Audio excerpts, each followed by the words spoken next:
So actually, naging scholar ako ni Governor Joel Reyes dati.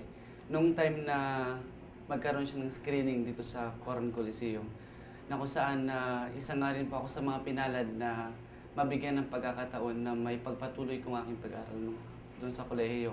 So, nagkaroon ng screening doon sa mga tao at nakikita ko po yung pagpupursige ni Governor Joel Reyes dati na matulungan lalo yung mga mahihirap na katulad namin. Lalo pag ikaw ay nabibilang doon sa maraming miyembro ng pamilya. At nung time na maging scholar ako, doon nagkaroon ako ng parang chance nagkaroon ako ng chance dahil feeling ko dati, parang wala na akong chance na mag-aral. So, nung time na nagkaroon ng interview, sinabi ko nga po doon sa nag-interview na isa po itong malaking pribilehiyo sa akin kung mabibigyan niyo po ako ng pagkakataon na maging bahagi ng programa ni Governor Joel Reyes dati.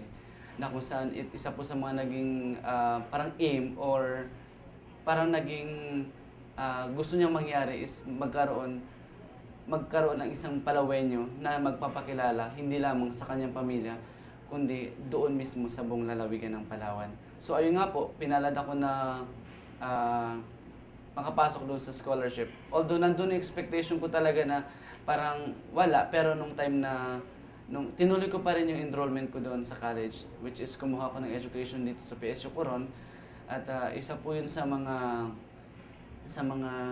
naging malaking utang na loob ko kay Governor, na kung saan nakikita ko po yung puso niya na kung paano yung pagtulong niya sa tao, na hindi lamang siya dahil alam si Governor Joel Reyes nagmula din dito sa Coron eh.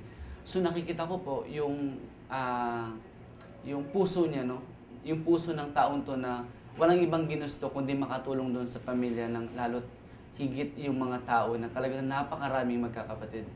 So, dahil nga po doon, nagpapasalamat po ako kay Governor dahil isa po ako sa mga nabigyan ng pagkakataon na maging bahagi ng scholar niya na kung saan ang aim nga po, tulad ng sinabi ko, ay maiangat hindi lamang yung dito sa Coron kung saan ako nagmula, kundi maiangat din at makilala na sabi nga niya po doon sa kanyang programa na sabi nga po, ang Palawenyo ay angat kahit kanino. Ibig sabihin, doon po yung programa niya na ibinibigay doon sa mga mahirap na even though ang kahirapan ay hindi hadlang para magtagumpay ang isang tao. So, yun po yung nakikita kong aim ni Gov. Kasi, ilang termino ang lumipas, halos walang talo si Governor.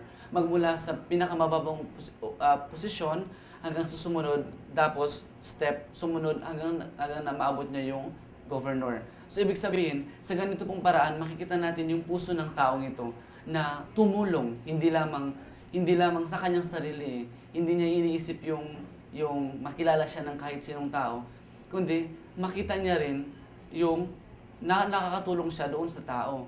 Kasi sa mahigit ilang taon na naging governor si Joel Reyes, ay nakita ko po yung napakaraming programa na ibinigay niya, hindi lamang po dito sa bayan ng Coron, kundi sa buong lalawigan ng Palawan. Which is, ang paborito ko mong subject natin is history talaga eh. So, pinag-aaralan ko pong history ng Palawan na nakita ko po yung mga proyekto. Yung mga proyekto na hindi siya pang-sosyalan, kundi makatulong mismo sa mga tao. No? Isa rito yung tinatawag na infrastruktura.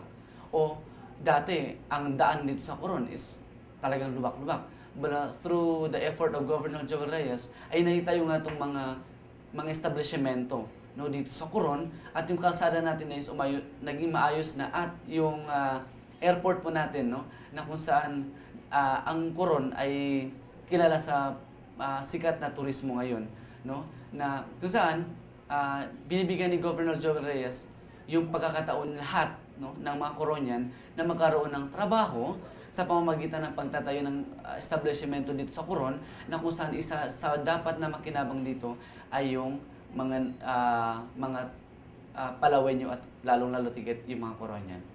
So ako, sinasabi ko po yung totoo dahil sinasabi ko po na hindi ako naniniwala dahil may utang na loob ako sa taong to. Hindi ko rin po sinasabi na hindi ako naniniwala dahil